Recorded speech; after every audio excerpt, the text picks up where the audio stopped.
नमस्कार, मैं नंदराम पालीवाल, सहआचार्य राजनीति विज्ञान। आज इस वीडियो में अधिनायक तंत्र पर चर्चा करेंगे। आधुनिक युग को हम लोकतंत्र का युग कह सकते हैं, किंतु सत्य बात तो यह है कि यह युग अधिनायक तंत्र में धीरे धीरे परिवर्तित होता जा रहा है। दुनिया के अधिकांश देशों में किसी न किसी रूप में तानाशाही व्यवस्था का जन्म हो रहा है। एशिया, अफ्रीका, लैटिन अमेरिका के अनेक देशों में आजकल निरंकुश शासन व्यवस्था का ही बोलबाला है। इन महाद्वीपों में जहाँ तहाँ लोकतंत्रात्मक व्यवस्थाएं दिखलाई पड़ती हैं, परंतु उनमें भी निरंकुशता के बीज धीरे धीरे जमते जा रहे हैं। अधिनायक तंत्र क्या है, इसका क्या अर्थ है, इसकी क्या परिभाषा, इस पर हम चर्चा करें। तो अधिनायक तंत्र उस शासन व्यवस्था को कहते हैं जिसमें राज सत्ता केवल एक आदमी में ही निहित होती है। संपूर्ण राजकीय शक्ति एक व्यक्ति के पास में होती है और वह व्यक्ति संपूर्ण सत्ताधारी होता है। उसके आदेश ही कानून होते हैं और उसकी समस्त आज्ञाओं का पालन करना नागरिकों का अनिवार्य कर्तव्य होता है।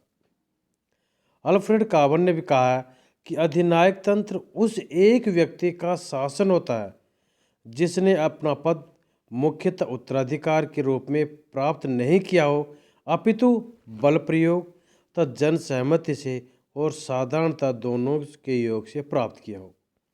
उसके पास निरंकुश प्रभुसत्ता होनी चाहिए, अर्थात समस्त राजनीतिक शक्ति का स्रोत उसकी इच्छा में होना चाहिए और यह क्षेत्र में असीमित होना चाहिए। उसे इस शक्ति का प्रयोग स्वच्छंदतापूर्वक कानून के रूप में नहीं वरन आदेश के रूप में करना चाहिए और अंत में यह किसी सत्ता द्वारा सीमित न हो, क्योंकि ऐसी सरकारें निरंकुश राज्य के लिए असंगत होगी।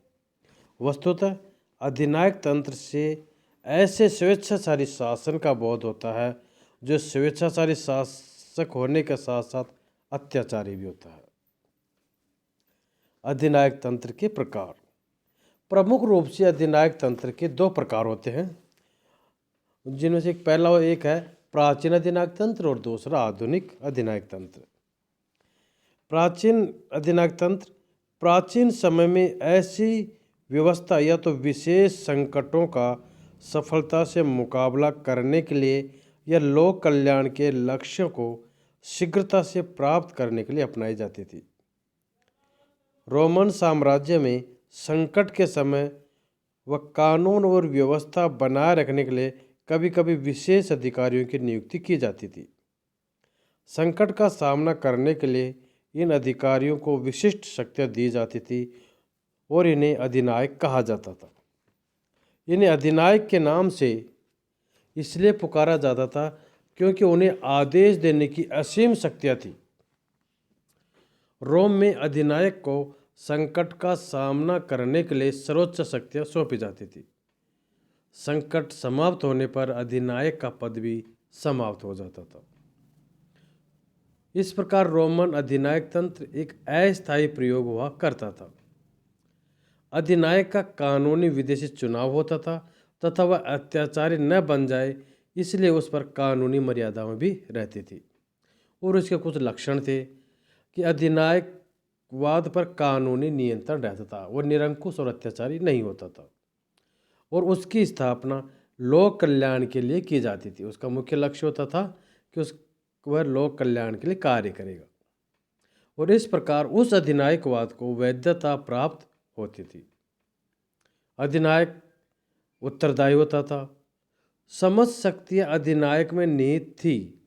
एमिलिया के शासन फेरिनी ने 1859 में एवं सिसिली के शासक गैरिबाल्डी ने 1860 में अपने को इसी प्रकार का अधिनायक घोषित किया था।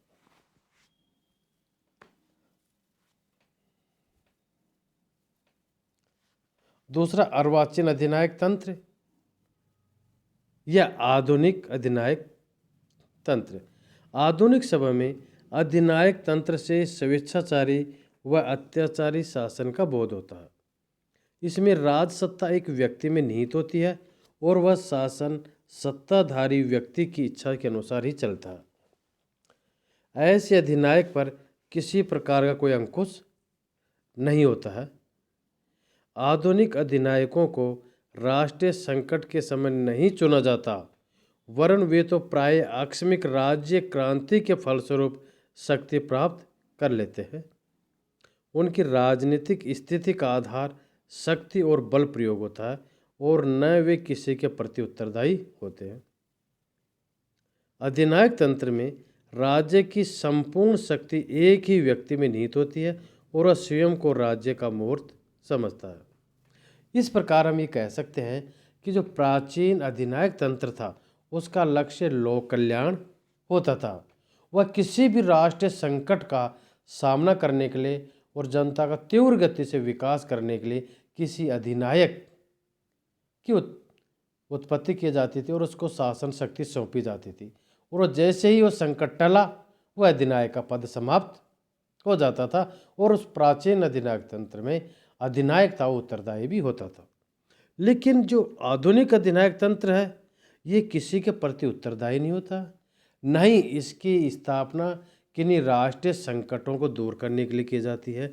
वे केवल राज्य क्रांति द्वारा बल प्रयोग से सत्ता पर काबिज हो जाते हैं और उन पर किसी तरह कोई नियंत्रण नहीं होता। जैसे कई बार आधुनिक समय में भी हमारे पड़ोसी राज्य पाकिस्तान में कई बार सैनिक शासन तख्ता पलट करके स्वयं शासक बन जाते थे। एलन बाल ने अपनी पुस्तक आधुनिक राजनीति और शासन में आधुनिक अधिनायक तंत्र के दो रूप माने हैं। अब आधुनिक अधिनायक तंत्र के भी दो रूप माने हैं, सर्वाधिकारवादी अधिनायक तंत्र और स्वेच्छाचारी अधिनायक तंत्र। तो पहला सर्वाधिकारी अधिनायक तंत्र। सर्वाधिकारी शासन मुख्य रूप से 20वीं सदी में आधुनिक औद्योगिक तथा संचार में प्रगति होने के कारण अस्तित्व में है। अधिकांश सर्वाधिकारवादी शासन आधुनिकीकरण तथा सुधार लाने के लिए कटिबद्ध क्रांतिकारी शासन है। इसमें एक दल जो वस्तुतः एक विचारधारा से अनुप्राणित होता है और सत्ता पर एक अधिकार रखता है, तथा दल का सर्वोच्च नेता दल के समर्थन के द्वारा एक तरह से अधिनायक तरह शक्तियों का प्रयोग करता है। ऐसे सर्वाधिकारवादी व्यवस्थाओं के उदाहरण हैं स्टालिन का रूस, हिटलर का जर्मनी और मोसोलिनी का इटली। पूरी यूरोप के साम्यवादी देश भी कुछ वर्ष पूर्व तक वस्तुतः सर्वाधिकारवादी राज्य ही थे। एलन बाल के अनुसार सर्वाधिकारवादी व्यवस्थाओं के कुछ लक्षण बताए हैं, जैसे सिद्धांत व्यक्तिगत तथा सामाजिक गतिविधि के सभी पहलुओं से सरकार राजनीतिक रूप से संबंध होती है। यानी व्यक्तिगत और सामाजिक किसी भी प्रकार की गतिविधि हो उससे राजनीतिक शक्ति संबंध होती है। उसमें केवल एक ही राजनीतिक दल होता है और वह विधिक रूप से प्रभावी होता है। सैद्धांतिक रूप से सुस्पष्ट विचारधारा होती है जो उस व्यवस्था के अंतर्गत संपूर्ण राजनीतिक सक्रियता का विनियमन करती है। न्यायपालिका तथा जो जनसंपर्क के जो साधन हैं उन पर सरकार का कठोर नियंत्रण होता है। जनता के भाग लेने तथा जनता की स्वीकृति से शासन का वैधीकरण भी हो जाता है। दूसरा बताया जाने वाला स्वेच्छाचारी अधिनायक तंत्र। तीसरी दुनिया के अधिकांश देशों में स्वेच्छाचारी अधिनायक तंत्र दिखाई देता है। स्वेच्छाचारी शासन अस्थायी शासन है जो औद्योगिक तथा आर्थिक विकास के अभाव में जन्म लेता है। स्वेच्छाचारी शासन तंत्रों के कुछ लक्षण हैं, जैसे मुक्त राजनीतिक प्रतियोगिता पर महत्वपूर्ण पाबंदियां, यानी मुक्त राजनीतिक प्रतियोगिता नहीं होती है। कम्युनिज्म या फासिज्म जैसी विचारधारा का अभाव, राजनीतिक अनुरूपता तथा आज्ञाकारिता प्राप्त करने के लिए राजनीतिक सत्ताधारी बहुधा जोर जबरदस्ती तथा बल प्रयोग पर अधिक जोर देते हैं और बल प्रयोग द्वारा वो वैधता प्राप्त करते हैं। नागरिकों की बहुत स्वतंत्रताएं बहुत सीमित कर दी जाती हैं और जनसंपर्क के साधनों तथा न्यायपालिका पर सरकार का सीधा सीधा नियंत्रण होता है। अक्सर सेना ही आकस्मिक राज परिवर्तन या स्वतंत्रता के औपनिवेशिक युद्ध के फलस्वरूप सत्ता हथिया लेती है। राजनीति पर एक गुट का एकाधिकार नियंत्रण रहता है और इस शासन व्यवस्था के उदाहरण है युगांडा, लीबिया, नाइजीरिया आदि। किंतु स्वेच्छाचारी शासन पद्धतियों को तीसरी दुनिया का पर्याय नहीं मान लेना चाहिए। अब हम चर्चा करेंगे कि अधिनायक तंत्र के क्या लक्षण हैं। तो पहला लक्षण है लोकतंत्र विरोधी। अधिनायकवाद लोकतंत्र का घोर शत्रु है। यह लोकतंत्र को मूर्खतापूर्ण, भ्रष्ट और अव्यवहारिक व्यवस्था बताकर उसकी खिल्ली उड़ाता है। अधिनायकवादी लोकतंत्र को सड़ने वाली लाश के समान मानते हैं तथा संसद को बातूनी लोगों की दुकान कहते हैं। यानी अधिनायकवाद है वो लोकतंत्र का विरोधी है। और जाहिर सी बात है कि जहाँ लोकतंत्र वहाँ अधिनायक नहीं हो सकता और जहाँ अधिनायक तंत्र है वहाँ लोकतंत्र नहीं हो सकता। दूसरा उदारतावाद विरोधी।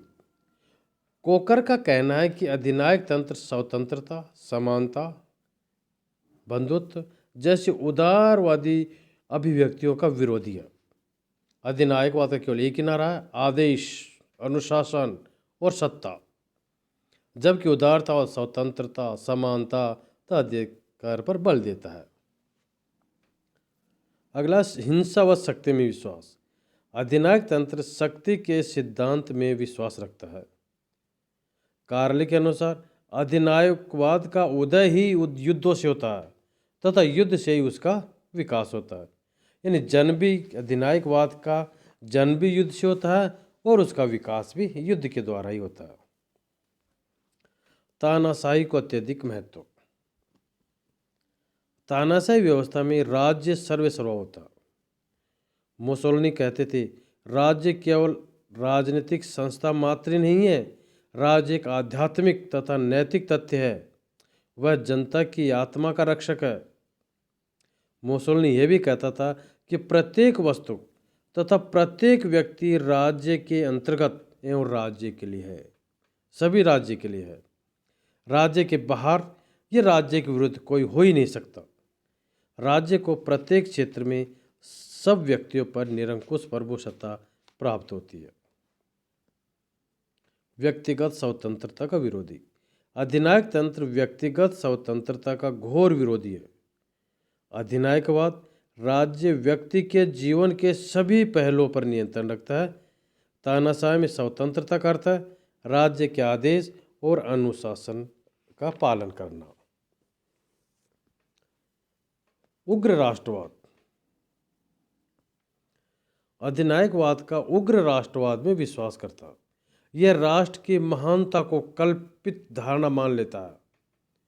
मुसोलिनी के शब्दों में राष्ट्र स्वयं में एक आध्यात्मिक और नैतिक तत्व है। राष्ट्र से पृथक किसी व्यक्ति का कोई पृथक सत्ता हो ही नहीं सकती। फासिस्टों के अनुसार राष्ट्र एक आध्यात्मिक अवयव है जिसमें व्यक्तियों का वही स्थान है जो शरीर में अंगों का। सर्वाधिकारवाद।